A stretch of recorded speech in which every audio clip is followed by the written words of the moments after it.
اب آئیے دنیا کے اندر نشہ کیوں پرموٹ کیا جا رہا ہے، تھوڑی سی جو ہے وہ تلخ بھی سن لیں، خو گرے حمد سے تھوڑا سا گلا بھی سن لیں، اس لیے کہ گفتگو کا میں چاہتا ہوں کہ اللہ کرے حق ادا ہو۔ نشہ پرموٹ کیوں کیا جا رہا ہے؟ یاد رکھیں دنیا کا حکمراں طبقہ اگر نہ چاہیں تو کوئی ایک گھونٹ بھی شراب کا نہیں پی سکتا۔ دنیا کا حکمراں طبقہ، میں پوری دنیا کی بات کر رہا ہوں، کسی ایک ملک کی نہیں، کسی ایک خطے کی نہیں، کسی ایک علاقے کی نہیں، کسی ایک صوبے کی نہیں، پوری دنیا کے اندر شراب کے نام پر، پوری دنیا کے اندر نشے کے نام پر، پوری دنیا کے اندر زہریلی ادویات کے نام پر، پوری دنیا کے اندر سیرپ کے نام پر، پوری دنیا کے اندر انجیکشن کے نام پر جو ہے نشے کی دوائیں اگر فروخت کی جا رہی ہے، یاد رکھیں اہل اقتدار جس کو اپنے ملک میں نہ آنے دینا چاہیں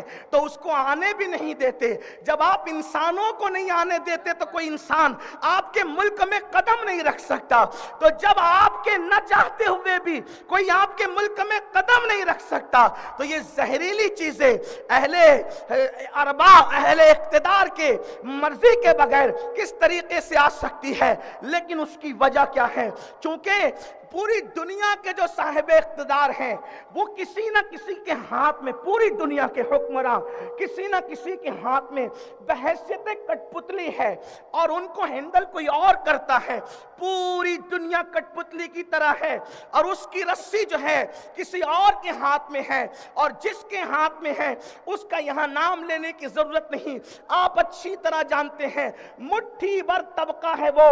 جس نے ہمارے میڈیا پر، عالمی منڈیوں پر، لوگوں کے ذہنوں پر، لوگوں کے دماغ پر، لوگوں کے افکار پر، لوگوں کے نظریات پر، لوگوں کی تہذیب پر، لوگوں کے تمدن پر، لوگوں کے کلچر پر مکمل طور پہ قبضہ کر رکھا ہے۔ اللہ اکبر۔ اور وہ طبقہ تھرڈ ورلڈ وار کی طرف لوگوں کو لے جانا چاہتا ہے، تیسری عالمی جنگ کی طرف لے جانا چاہتا ہے۔ آپ اندازہ کریں اس طبقے کی نیت یہ ہے، توجہ کرنا، میں بہت قیمتی اور بڑی اہم بات بغیر کسی کی رعایت کیے ہوئے آپ کی خدمت میں پہنچا رہا ہوں، اس لیے کہ رسمی بات کر کے چلے جانے سے واہوائی تو ہو سکتی ہے لیکن مقصد پورا نہیں ہو سکتا۔ لیکن یہاں واہوائی کے لیے آپ کو نہیں بلایا گیا ہے، اس طرح کے اتنے تعداد میں سر،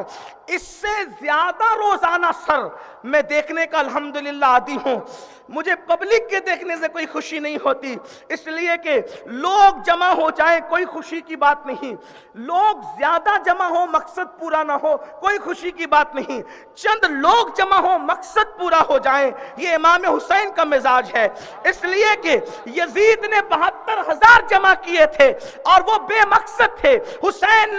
یزید نے 22,000 جمع کیے تھے اور ان کا کوئی مقصد نہیں تھا، لیکن حسین نے صرف 72 با مقصد جمع کر کے پوری دنیا کے اندر انقلاب کی ایسی روح پھونکی تھی کہ جب بھی انقلاب دنیا میں آئے گا وہ امام حسین کے کردار کا نتیجہ ہوگا۔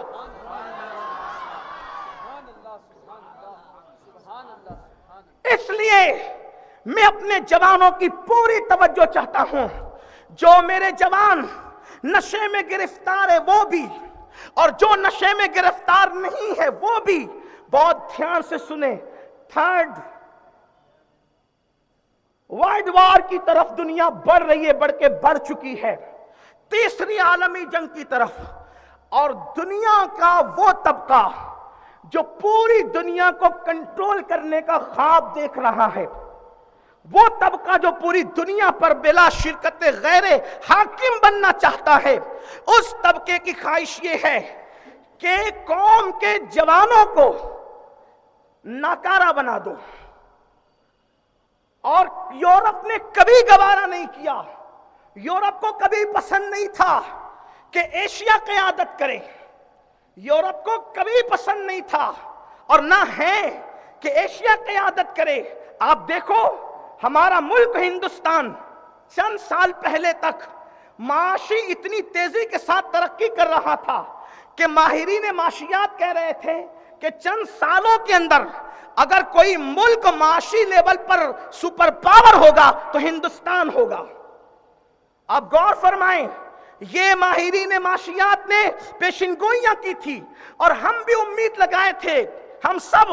کہ ہمارا ملک ترقی کرے گا تو ہم بھی ترقی کریں گے۔ یاد رکھنا، ملک کی ترقی میں ہی ہماری ترقی ہے، ملک کے آگے بڑھنے میں ہی ہمارا آگے بڑھنا ہے، ملک کے عروج میں ہی ہمارا عروج ہے، ملک کی کامیابی میں ہی ہماری کامیابی ہے۔ اسی لیے آپ دیکھیں، انگریزوں کی آمد سے پہلے اس ملک کے اندر جو سجاوٹ دکھتی ہے، لال قلعہ کی شکل میں ہو، تاج محل کی شکل میں ہو، بھول بھلیاں کی شکل میں ہو، فتح پور سیکری کی شکل میں ہو، یا اور بھی دیگر شکل میں ہو، تو ہندوستان جو سونے کی چڑیا کہلایا تھا، اس میں جو اور قوموں کا حصہ تھا، تو آپ نے بھی بڑھ چڑھ کر حصہ لیا تھا۔ اس لیے کہ ہمیں احساس ہے کہ ملک کی ترقی میں ہماری ترقی ہے، تو چونکہ یورپ یہ بات دیکھ نہیں سکتا تھا کہ ایشیا کا کوئی ملک تمام ممالک کی قیادت کرے، اور ہندوستان وہ ملک ہے، توجہ کرنا، ہندوستان وہ ملک ہے، پوری دنیا، سعودی ہو، یمن ہو، مصر ہو، اسرائیل ہو، چین ہو، چچینیا ہو، بوسنیا ہو، دنیا کا کوئی ملک ہو، کہیں اتنی بڑی تعداد میں جوان نہیں ہیں جتنی بڑی تعداد میں جوان ملک ہندوستان ہمارے بھارت میں موجود ہے۔ ہمارے ہندوستان میں جوانوں کی تعداد 60% ہے، 60% ہمارے ملک میں جوان ہی جوان رہتے ہیں، اور آج کے بعد تقریباً 3 صدیوں تک انشاءاللہ ہمارے ملک میں جوان بڑھتے ہی رہیں گے، جوانوں کی کمی نہیں ہوگی۔ آپ مجھے اگر ایسا لگتا ہے کہ میں آپ کو کوئی ہوائی بات کر رہا ہوں تو یہ ہزاروں کا مجمع آپ کاؤنٹ کریں، چلیں مجمع گننے میں آپ کو تکلیف ہوگی، ممبر دیکھیں، آپ کو ممبر دیکھ کر احساس ہوگا کہ جوان کتنے بیٹھے ہیں اور بوڑھے کتنے بیٹھے، 2 سفید ریش کے علاوہ اور کوئی یہاں پر آپ کو بوڑھا نظر نہیں آئے گا۔ دیکھیں، اس کا مطلب یہ ہے کہ اگر 60 لوگوں میں 2 لوگ یہاں بوڑھے ہیں تو اکثریت جوانوں کی ہے۔ اسی طرح میرے دائیں طرف جو عمائدین بیٹھے ہیں، صحافی بیٹھے ہیں، سیاسی سماجی لوگ بیٹھے ہیں، ان کے بھی چہرے دیکھ لیں، پھر آپ اپنے آزو بازو میں دیکھ لیں، توجہ کریں، توجہ میری طرف رہے، تو آپ کو پتہ چلے گا کہ اس ملک میں جوانوں کی تعداد زیادہ ہے۔ تو کسی بھی ملک کو ڈیمیج کرنے کے لیے، کسی بھی ملک کو کمزور کرنے کے لیے سرد جنگ کا آغاز کیا جاتا ہے، اور اس ملک کی طاقت اور قوت کو کمزور کرنے کے لیے اب لوگ ہوشیار ہو گئے ہیں، وہ بم نہیں برساتے، بم برسائیں گے تو بدنام ہوں گے، میزائل نہیں برساتے، ہتھیاروں کا سہارا نہیں لیتے، وہ کیا کرتے ہیں؟ سلطان صلاح الدین ایوبی نے آج سے 900 سال پہلے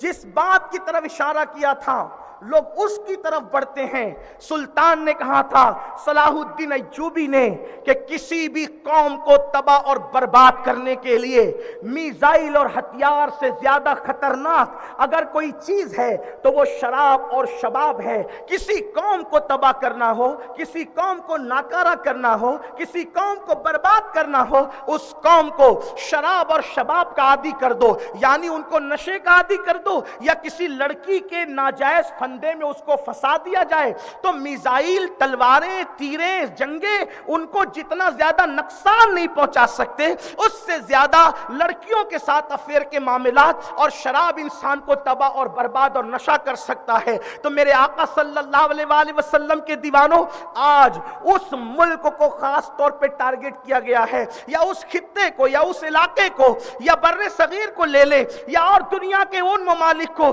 جس میں جوانوں کی تعداد زیادہ ہے، تاکہ یہ اٹھ نہ سکے۔ پہلے لوگ کسی وجہ سے نشہ کرتے تھے، اور اب باضابطہ طور پر ہماری بستیوں کے اندر نوجوانوں کو مفلوج کرنے کے لیے، نوجوانوں کو ناکارہ کرنے کے لیے، نوجوانوں کو بیکار کرنے کے لیے ان کو نشے کا عادی کیا جا رہا ہے۔ شراب کا نشہ، اسی طریقے سے ڈرگز کا نشہ، اسی طریقے سے ہیروئن کا نشہ، اسی طریقے سے انجیکشن اور الگ الگ نشے جو ہے ہمارے معاشرے کے اندر عام کیے کیے جا رہے ہیں۔ سب سے زیادہ نشہ ہندوستان میں جو بڑا ہے، میری اپنی معلومات کے مطابق لاک ڈاؤن کے وہ ایام جس میں لوگ فری گھر بیٹھے ہوئے تھے، ایک دوسرے سے ملاقاتیں تھی، اٹھنا بیٹھنا تھا، ان دنوں جو ہے نشہ بہت پرموٹ کیا گیا۔ آپ کو حیرت ہوگی، لوگ اناج مانگ کر کھاتے تھے اور نشہ خرید کے لیتے تھے، موبائل کا